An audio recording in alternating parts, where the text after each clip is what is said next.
स्वागत है आप सभी लोगों का आपके अपने YouTube चैनल एजे स्टडी पॉइंट में। उम्मीद करता हूँ आप सभी लोग बहुत ही अच्छे होंगे। ठीक, तो आज की इस वीडियो में हम देखेंगे क्लास 12th के रसायन विज्ञान के बहुत ही मोस्ट इंपॉर्टेंट टॉपिक कि ईंधन सेल किसे कहते हैं। ठीक, हम देखेंगे कि ईंधन सेल की परिभाषा क्या होती है, इसके एग्जाम्पल क्या होते हैं, हम लोग बहुत ही आसान तरीके से सीखेंगे। तो चलिए शुरू करते हैं। यहाँ पे हम डेफिनेशन लिखे हैं कि ईंधन सेल ऐसे गैल्वेनिक सेल जिसमें H2, CH4 तथा CH3OH आदि ईंधनों के दहन को सीधे विद्युत ऊर्जा में बदला जाता है, उसे क्या कहते हैं, सेल कहते हैं। कहने का तात्पर्य यह है कि जब हम गैल्वेनिक सेल जिसमें हमारा H2 हाइड्रोजन, CH4 मीथेन और CH3OH एथिलीन आदि ईंधनों का हम जब दहन करते हैं, जलाते हैं, तो विद्युत ऊर्जा में बदल जाता है, इसको हम क्या कहेंगे, ईंधन सेल। ठीक, तो यहाँ पे भी परिभाषा देखने की जरूरत नहीं है। जैसे कहने का मतलब यह है कि जो हमारे गैल्वेनिक सेल होते हैं, गैल्वेनिक सेल, वो देखिए उसमें H2 हाइड्रोजन, CH4, CH3OH जो हमारे ये क्या है, देखिए हाइड्रोजन, मीथेन और एथिलीन, ये सब हमारे क्या है, ईंधन है।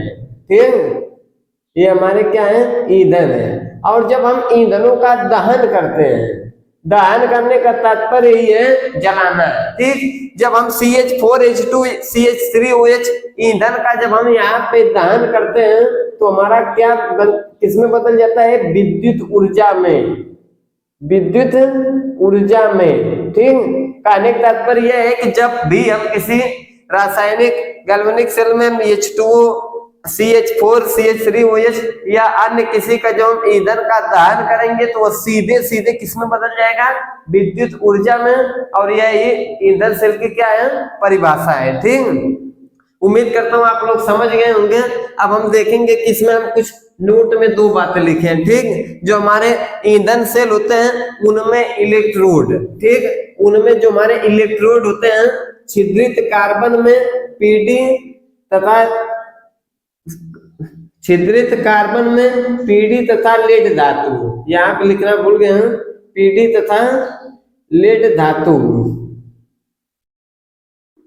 ठीक, पीडी तथा प्लेटिनम के ऑक्साइड, यह जो हमारे इलेक्ट्रोड होते हैं उसमें कार्बन में हमारे प्लेटिनम और लेड होते हैं। लेड मतलब सीसा के ऑक्साइड होते हैं ईंधन सेल में।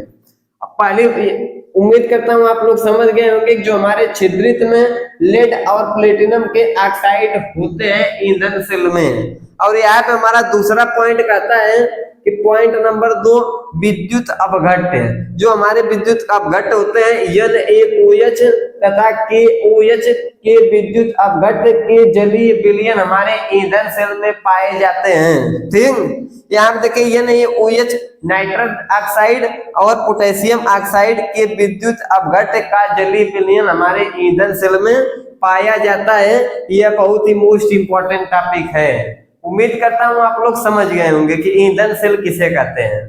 तो आइए एक बार हम लोग फिर से देखते हैं कि ऐसे गैल्वेनिक सेल जिसमें H2, CH4 तथा CHO3 आदि ईंधनों का दहन मतलब जब हम इन ईंधनों को जलाते हैं तो जलाने पर हमारा दहन करने पर किसमें बदल जाता है, विद्युत ऊर्जा में। यही हमारा क्या है, ईंधन सेल है। और इसमें हम दो बातें आपको नोट में लिखाए हैं कि ईंधन सेल के जो इलेक्ट्रोड होते हैं वे छिद्रित कार्बन में देखिए लेड तथा प्लेटिनम के ऑक्साइड ही होते हैं। ठीक, और विद्युत अपघट्ट दूसरा पॉइंट है कि NaOH तथा KOH के विद्युत अपघट्ट जलीय विलयन होते हैं। ठीक, इन विद्युत अपघट्टों का ही जलीय विलयन होता है, नाइट्रस ऑक्साइड और पोटेशियम ऑक्साइड। इस तरीके से हम लोग इसकी डेफिनेशन और एग्जांपल को समझें। उम्मीद करता हूँ आप सब लोग वीडियो जरूर पसंद आया होगा। यदि वीडियो वास्तव में पसंद आता है तो आप वीडियो को लाइक कर दीजिए, चैनल पर नए तो चैनल को प्लीज सब्सक्राइब करें।